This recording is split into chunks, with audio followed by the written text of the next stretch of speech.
Hail and welcome to TAC Halls, official podcast of the Asatru Community Incorporated. My name is Seth Alfaderson, President of the Asatru Community, and I am joined by Andrew Price, Vice President, and Brett Shoemaker, Chairman of the Board. On this podcast, we will be exploring the northern tradition known as Asatru, as well as the wide breadth of heathenry and how it pertains to us, its practitioners in the modern world.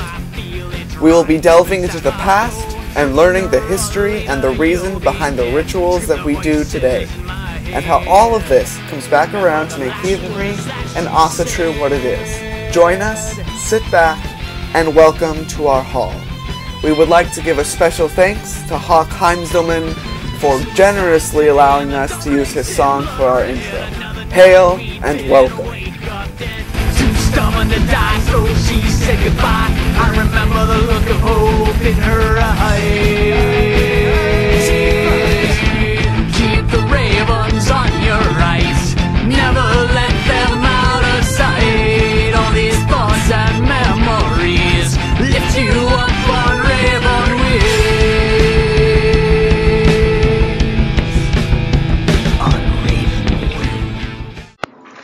Hail and welcome to this episode of TAC Halls. Today we're going to be discussing the topic of Frith, what it means, how it's involved in the community, and the importance of it. Today I'm joined by Brett Shoemaker, Chairman of the Board. And Andrew Price, Vice President. Katie Hansen, Editor-in-Chief. So Seth, didn't you want to start the topics off with a few announcements? That's right, Brett. There's a lot of great, exciting things going on, and a lot of things that are coming up.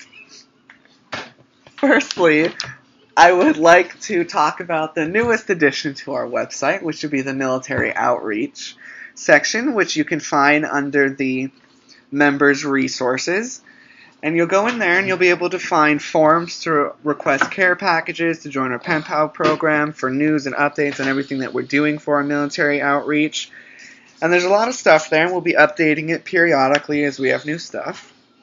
The next thing that I'd like to announce is one of our new partnerships for this month that we're very excited about is Norhala Publishing, and I'm sure many of you have probably heard of them as we have been blasting them everywhere. If you haven't, you definitely should check them out. They have a lot of great books, and they do a lot of great events in their community, and we're really glad to have them and network with them.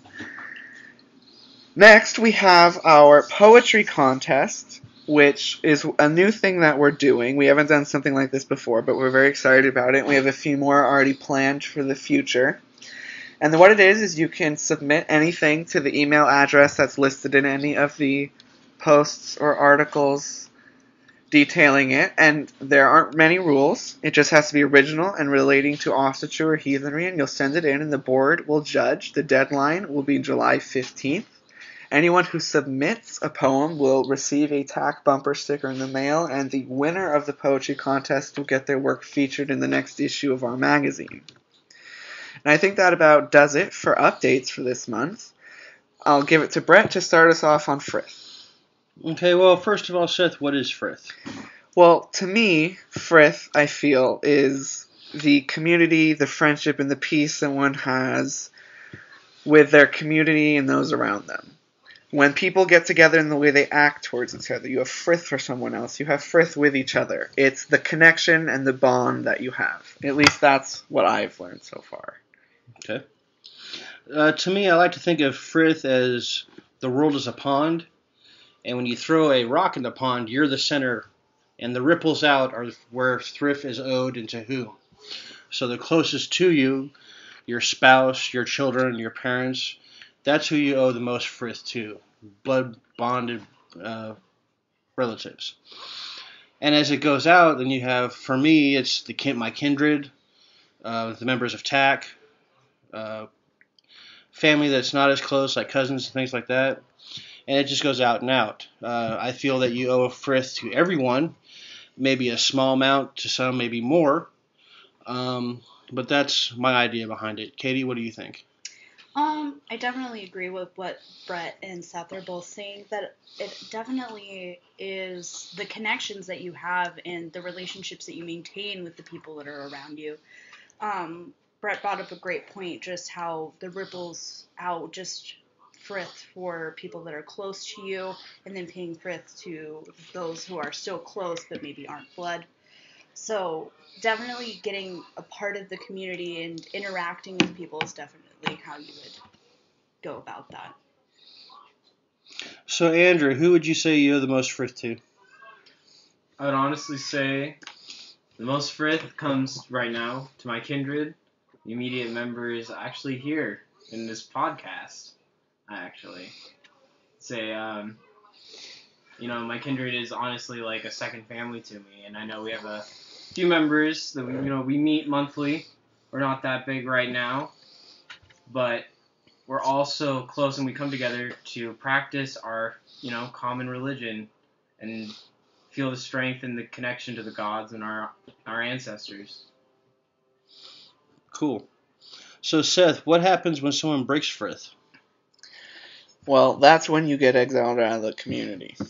That's when you have to then earn everything back that you had, the respect and care of the people around you. You break this. To me, it's a generally... Frith isn't something, you go and talk to about with all the people that you have. You don't discuss the level of your Frith with these people or how it is. It's just something, to me, that's generally implied and that goes along. So when something like this is broken, it generally can damage or destroy the relationships with the people that you broke Frith with.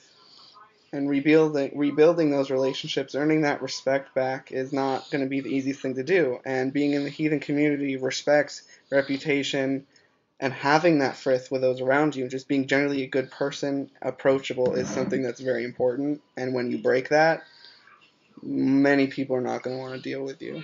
So do you feel Frith is automatically owed to anyone who's an Asatru, or is it owed to people outside of the heathen religion? To me, I think it's owed to anyone that you meet on first basis. I think people generally need to prove that they're worth it. I'm sorry, if there's someone I meet for the first time and they're a disgusting, horrible person to me, I don't feel I owe them any Frith, regardless if they're a heathen or not. But if someone that I've never met and they're super nice to me and they're pleasant and respectful, then regardless of who they are, I feel I would owe them Frith. Yeah, I definitely agree with Seth. The respecting other people, especially in and outside of the heathen religion, it's important just to have respect for everyone. And I would expect the same thing out of someone, is I would be respectful to them. Meeting somebody for the first time, so I would expect the same in return. So if somebody didn't pay me just respectfully, they don't have to be friendly, they don't have to be my friend, or we don't have to get together on the weekends, but if they respect me and it's a mutual respect, I feel that that's where it becomes important, is when you have mutual respect for somebody. Some would argue that respect has to be earned before it is given. What do you think about that, Andrew? I would tend to agree. I tend to follow a bit of a tribal view, tribalist view, that to enter a group or to earn someone else's respect, respect must be paid forward. It's a mutual give and take. But do you think Frith plays as much of a role in today's society as it should? No, I don't. I think in the old days it played much more of a prominent role, and I think it's something that should play more of a role in society today. I mean, if we all stopped to think about what we owed each individual person on this planet, some measure of Frith. Now, am I saying that I owe the Pope Frith? A little bit. There's some respect because he stands up for what he believes in. I don't owe him as much Frith as I do, say, my son. He would definitely come first. But I think we've lost something in this age of technology where everything is so cold and inhuman. We've lost the connection. And in that case, I think Frith has gone away in many cases. It's something we need to bring back. And it's something I strive for with Mjolnir's Forge Kindred, is building that with the Kindred members. And even with TAC. I try very hard to keep Frith with everyone I deal with in TAC. And that's actually something interesting.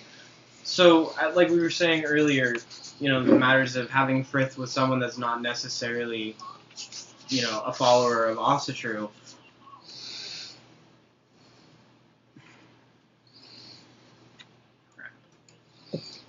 No, I definitely like where you guys were going with it. I think everyone, when you first meet them, you have Frith. I mean, it is a respect that you mutually have to have, and I definitely think nowadays that mutual respect between especially new people can be kind of lost, and that's kind of a shame, especially when that mutual respect is no longer there. It just doesn't create as lasting relationships or creating the sense of community that a lot of people are looking for. So that, especially that mutual respect for each other, that Frith is really important, especially for making long-lasting relationships, not only in the Asatru, the community as a whole, but just in your life in general, just meeting anybody. Yeah, that's actually what I meant to say. Frith isn't so much a concept that's mutually exclusive to Asatru. It's something that we need to be, like Brett said, it's a mindset. It's something that we need to be actively engaged in our daily lives, thinking, to whom do we owe Frith? What is that general standard? Okay, so what is the general standard for you? Well, treat everyone, it's kind of like take it back to the golden rule. Everybody, everyone's heard the golden rule at some point in their life. Treat everyone as you would like to be treated. Keep that peace. Keep it honorable. Don't do something that would, shame yourself or, go home at the end of the day and think, did I keep Frith to myself, to my family, did I keep a common decency? Well, in the old days, though, Frith meant more as well because it was a bond between brothers, to say the least. Mm. And if your brother broke Frith for somebody else, you were expected to fight for that brother, no matter what your thoughts were on the supposed enemy. I mean, what do you think about that, Seth? I think, first of all, that's something utterly missing from today's society. That act of utter loyalty and connection with other people. I mean, your family comes first, the people around you come first. If someone gives slight to someone you care about, they're giving slight to you. And I think that is, I can't think of the saying right now, but that's pretty common today. You hurt me, you hurt my friends, you hurt me, you have to go through me first. And I think that's something that should be more prevalent in today's world. I mean, if someone utterly screws over, say, your brother, you don't, in the grand scheme of things, they'd probably do it to you. They probably don't care what you think. But you have someone that you care about who has been hurt in some way, and I think it is your responsibility to do what you can to mend that hurt or do what needs to be done to reverse it. If someone screws over someone you care about, then I guess it would be an act of Frith to stand up with that person no matter what, and I think that needs to come back to today's world. That's exactly what it is. I mean, in Egil's saga, it shows Frith time and again when his family is wrong, Egil takes measures to take care of it. Period. It doesn't matter to him who is supposedly in the right. They mess with his family, now they have to pay. And that's something, the bond that I think has been lost over the years. Families aren't as cohesive and strong as they used to be, in my opinion.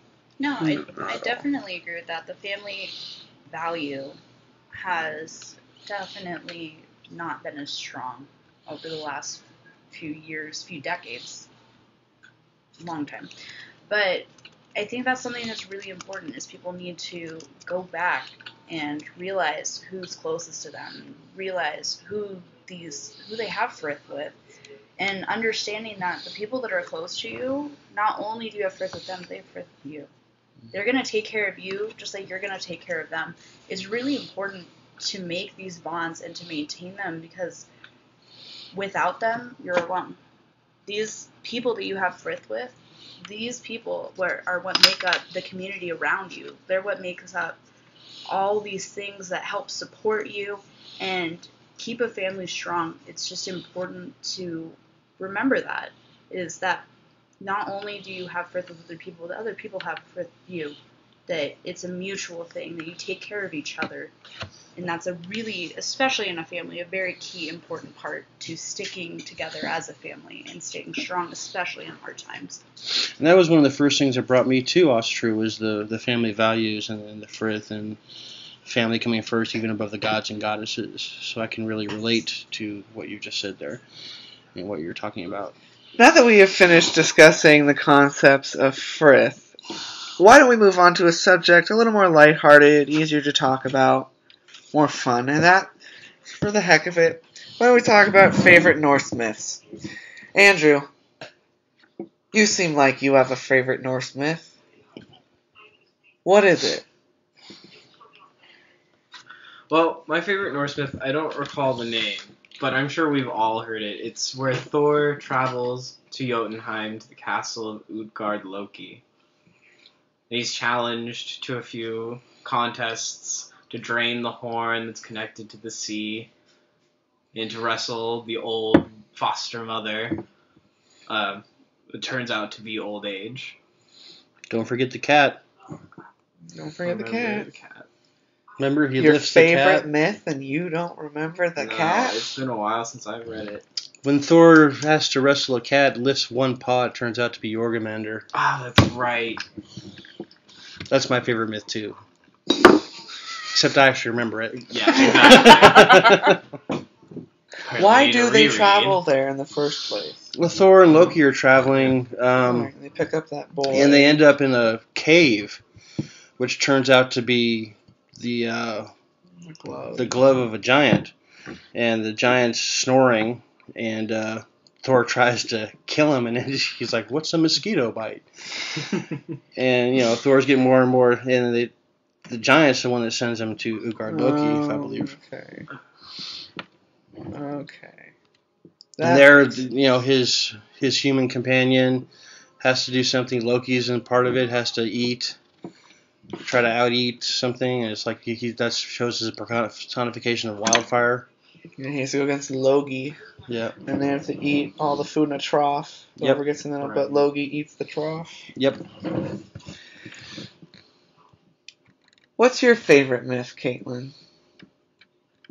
Well, my favorite myth is definitely when Thor had lost his Mjolnir and had to get dressed up in a beautiful wedding gown, get married, and then when his hammer is being put on his lap for protection of the bride, he takes it up and he destroys the Jotun. It's my favorite. Why is that your favorite? I've definitely got to say it's definitely a spin on how we view masculinity, honestly. Thor's this big, brutish, this big man. He is so manly and, strong. So when you think of that, you don't really think of somebody having to go through these trials and tribulations of having to, dress like a woman, to get married, to have to do all this. So it's a very interesting concept about taking someone who's thought of as just completely just a very manly man, and where he has to do something he's definitely outside of his comfort zone to do, to get married physically, and then destroy the Yndi with his hammer back. It's just a very interesting concept, especially versus now and versus when the sagas were written, is to see just how culture has changed and just the view on how masculine men are, how feminine women are. It's just a very interesting take on that. Yep. And Seth, what's your favorite? My favorite myth would have to be the Binding of Fenrir. Something about it just the having to do it 3 times in a row, the having to do it over and over again, the having to search for ingredients and parts to make these ropes that don't even exist. Like the footfall of a cat and the spittle of a bird. The spittle of a bird. The breath of a fish. The breath of a fish. Like, out of all the myths, to me, this is one of the most fantastical. It's the most... I mean, they're literally going around the 9 worlds looking for things that don't exist on this big thing to bind this giant wolf to a... What, he's on an island with a sword stuck in his mouth, and he's bound and chained to the island with a rock placed on the spike or something. After he takes Tyr's hand. Right, after they take his hand, because they have to bind him first. And it's just showing the bravery of Tyr and the sacrificing whatever you need to try to preserve the world that you know. There's a lot of lessons to be learned in this myth, and I think a lot can be taken from it. And it's a really good place to try to understand a lot of the places where these gods and goddesses that we know are coming from. I mean, you have Thor, god of strength, and, you know, he'll go and do anything. He won't sacrifice his hand. I've got a question for you about that myth. Sure. Getting back to our discussion with Frith. Since Tyr raised Fenrir on that island, fed him daily, do you think that Tyr felt that he owed Fenrir Frith, and that's one reason he chose to sacrifice his hand? I actually had not heard that Tyr raised him. This time don't throw him on the floor. That adds an interesting dynamic to it of why it was Tyr specifically. I would think that he would, in the kind of sense where, you know, old Yeller served you well. If someone's gonna do it, might as well be you. Or maybe because of that, he thought he wouldn't do it. Or I think he does. In that case, I would say I would think Tyr owed Fenrir Frith. In just the sense, like I said, like if anyone's gonna do it, it should be him, and he owes him that much at least. Well, we think that about does it for this episode of TAC Halls. We would like to thank everyone who joined us, and we look forward to everyone joining us on the next episode. Hail, and we'll see you around the web.